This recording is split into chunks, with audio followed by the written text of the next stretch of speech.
killed the dinosaurs. The Ice Age. Salut tout le monde, c'est Xavier, bienvenue sur Watch Mojo français. Aujourd'hui on se retrouve pour le top 10 des films qui ont fait un flop à cause d'un mauvais jeu d'acteur. What is wrong with you? Pour cette liste, on va s'intéresser aux pires films dans lesquels les acteurs n'ont pas été à la hauteur et qui ont eu de mauvaises performances au box-office. Il est difficile d'affirmer que ces films ont échoué exclusivement à cause des acteurs, mais on peut affirmer avec certitude que les performances médiocres ont forcément joué un rôle. Et vous avez réussi à supporter ces interprétations? Dites-le moi dans les commentaires. Numéro 10, Love Guru. Non seulement cette comédie était mauvaise, mais elle a sans doute contribué à mettre fin à la carrière de Mike Myers en tant que protagoniste comique dans un film en prise de vue réelle. Rajneesh, I'd like an alligator soup and make it snappy. Because alligators are snappy, and at the same time I want it prompt. Il joue le rôle du gourou de l'amour, qui doit aider le meilleur joueur de l'équipe de hockey des Maple Leafs de Toronto à surmonter certains problèmes personnels. Myers ne brille pas de mille feux dans ce rôle et a même remporté le Razzie Award du pire acteur. I'd like to thank the Academy. Wow, these things are heavy. Yeah. Put me down, a-hole. Okay. Mais il n'est pas le seul à se montrer décevant. La plupart des nominations au Razzie ont été attribuées aux acteurs de ce film. Jessica Alba, Vern Troyer et même l'oscarisé Ben Kingsley ont également été nommés.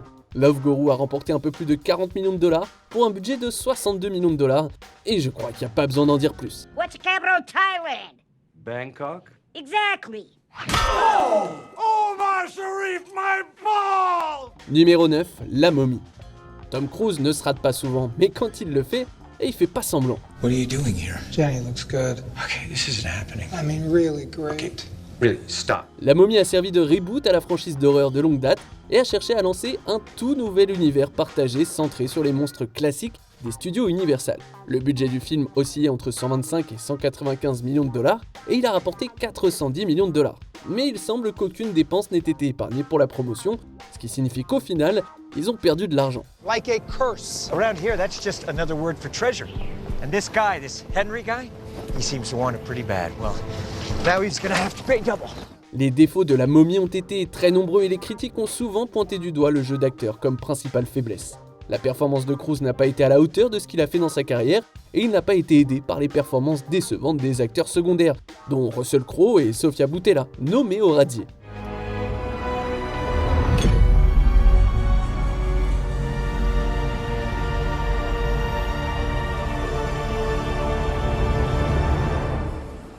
Numéro 8, Pluto Nash. Peu de films ont connu un succès tel que celui de Pluto Nash. Well, he'll help us. He couldn't sing a note if it weren't for me. You taught Tony Francis how to sing? No, I convinced Bookie not to pour some acid down his throat. Il s'agit de l'un des films ayant obtenu les pires résultats de tous les temps, avec des recettes de 7,1 millions de dollars pour un effarant budget de 100 millions de dollars. En plus, c'était sûr dès le départ que le désastre allait arriver. L'acteur Joe Pantoliano et le réalisateur Ron Underwood ont tous deux affirmé qu'ils savaient que le film laissait beaucoup à désirer pendant qu'ils le faisaient. It's a cryogenic chihuahua. It's a real dog. Oh, yeah, it's very delicate. You know it's illegal to bring pets up here. But I got a friend back in Juarez who knows how to freeze-dry these things. Underwood a accusé sa vedette Eddie Murphy, affirmant qu'il ne se sentait pas si drôle. Cette opinion a été partagée par les critiques, qui ont reproché à Murphy sa performance dans le rôle principal et ont estimé qu'il était d'une fadeur assez inhabituelle pour lui. On peut dire qu'il s'agit d'une tache sur le CV légendaire de l'acteur. It is a pleasure to meet me. Numéro 7, Batman et Robin. Lorsque les gens se souviennent des grands films Batman, c'était probablement pas le nom de George Clooney qui leur vient en premier à l'esprit. Chicks dig the car. This is why Superman works alone. On va pas se mentir, c'est loin d'être le seul problème de Batman et Robin. On le considère souvent comme l'un des pires films tout court, avec son ton kitsch et son scénario horrible, qui ont d'ailleurs suscité beaucoup de réactions négatives. Mais le casting a également fait l'objet de certaines critiques. Beaucoup de gens n'ont pas aimé le rôle de Batgirl joué par Alicia Silverstone, et Arnold Schwarzenegger a été jugé un très mauvais choix pour le rôle de Mr. Freeze. Let's kick some ice. Au moins ces terribles jeux de mots sont devenus des classiques, non? Mais la plupart des reproches ont été adressés à Clooney, les critiques trouvant qu'il était un Batman médiocre et finalement peu convaincant. 5 des acteurs ont été nommés au Razzie Award et Silverstone a remporté celui de la pire actrice. Bravo à elle. Using feminine wiles to get what you want, trading on your looks. Read a book, sister. That passive-aggressive number went out long ago. Chicks like you give women a bad name. Numéro 6, Kazam. Shaquille O'Neal est un joueur de basket spectaculaire, mais son talent d'acteur n'est pas à la hauteur de ses compétences sportives. And if you girls are hungry, Let's green egg and ham it. Kazam est sorti en 1996, la même année où O'Neal a remporté sa médaille d'or au JO et est passé des Magic aux Lakers. Bref, une année énorme pour sa carrière, mais il n'a pas été en mesure de la consolider avec Kazam. Il joue le personnage titulaire, un génie qui accorde 3 vœux au jeune Max. La performance de Shaquille O'Neal a été appréciée par certains, dont le critique Roger Ebert, mais la plupart l'ont trouvée peu intéressante et elle est depuis devenue la cible de plaisanteries. Le film a fait un bid monumental, rapportant un peu moins que son budget de $20 millions, et O'Neal a admis plus tard qu'il ne l'avait fait que pour l'expérience et aussi pour l'argent. You realize who I am? I'm your genie. In that case, I wish I was as big as you, but not so stupid. That's not a wish. That's an insult. Numéro 5, Amour trouble.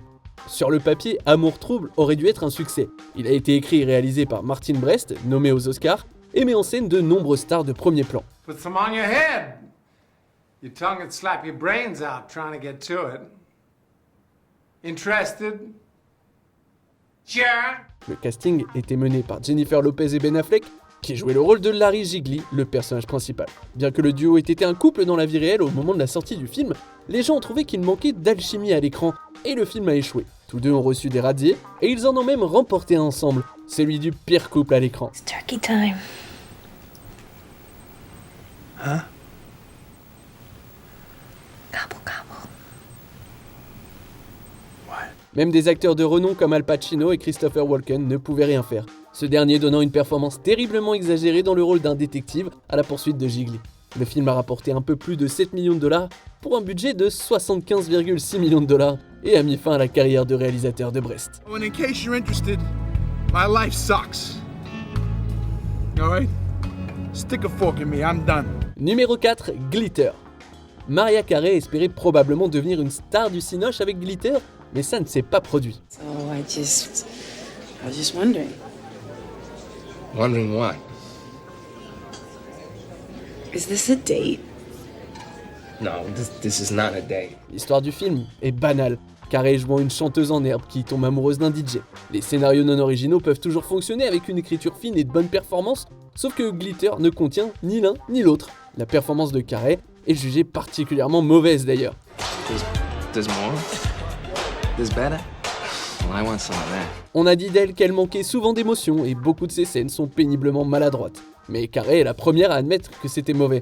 Elle a beaucoup parlé de l'échec du film et des conséquences qu'il a eu sur elle. Heureusement, il lui reste toujours cette méga carrière de chanteuse à succès sur laquelle s'appuyer.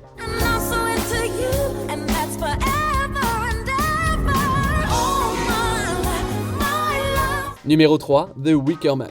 Nicolas Cage est-il l'acteur ayant le plus de mèmes de tous les temps? Si c'est pas le cas, il est certainement en haut de la liste. No, not the beast! Not the beast! Ah! Open my eyes! Eyes! Ah! The Wicker Man, c'est deux choses. Un remake d'un film d'horreur bien aimé de 1973 et une source de rire involontaire. Cage joue le rôle d'Edward Malus, un flic qui explore une île païenne au large des côtes de Washington à la recherche d'une fille disparue. Il se la joue absurde et beaucoup de gens trouvent son rôle surjoué et hilarant. How'd it get burned? How'd it get burned? How'd it get burned? How'd it get burned? I don't know! Cage est un grand acteur mais pas dans ce cas, pas avec des répliques aussi terribles. Les mauvaises critiques et le mauvais bouche à oreille se sont rapidement répandus, sans parler des vannes, et le film n'a pas atteint son budget de $40 millions. Mais bon, on pourra jamais oublier la scène des abeilles. Franchement, c'est complètement ridicule. Killing me won't bring back your goddamn honey! Numéro 2, Showgirls. Oui, c'est vrai que ce film est souvent cité. De nombreux éléments ont contribué à l'échec de Showgirls. Nice dress. Thanks. It's a Versace. It's Versace. What? Versace. It's pronounced Versace. D'abord, le film est sorti avec un classement interdit aux moins de 17 ans aux États-Unis. La plupart des films grand public évitent cette classification parce qu'elle est considérée comme fatale pour le succès au box-office. D'autre part, le film n'a pas été considéré comme très bon, la plupart des aspects de la production ayant été critiqués. Le jeu des acteurs a souvent été pointé du doigt, en particulier la performance d'Elizabeth Berkley dans le rôle de Nomi Malone. What do you want? Burger, fries and soda.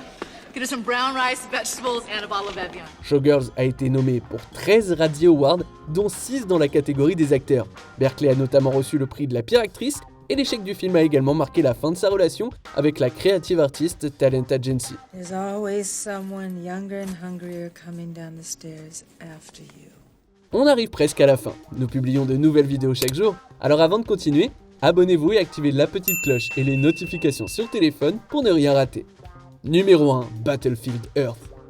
Ce film tristement célèbre semble avoir été une sorte de projet perso pour John Travolta. While you were still learning how to spell your name, I was being trained to conquer galaxies. Scientologue depuis le début des années 70, il espérait adapter sur grand écran Battlefield Earth de L. Ron Hubbard.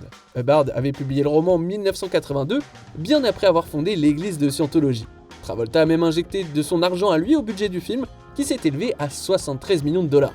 Mais tout s'est retourné contre lui. Battlefield Earth a été largement condamné, beaucoup trouvant que le jeu des acteurs était terriblement mauvais. Well, according to the Klinko historians, the species is called dog. Dog. Yes. Obviously, the superior race, having the man-animal chauffeured around. La performance de Travolta a été largement moquée, tout comme celle de Barry Pepper, Forest Whitaker et Kelly Preston. En fait, personne n'en est sorti grandi. Et le film a rapporté un peu moins de 30 millions de dollars. Autant vous dire que les plans pour une suite ont très vite été abandonnés. We're going to be rich, right? Right. I am going to make you as happy as a baby cyclo on a straight diet of bang. Que pensez-vous de notre sélection? Dites-le moi dans les commentaires et checkez ces autres super vidéos de Watch Mojo français.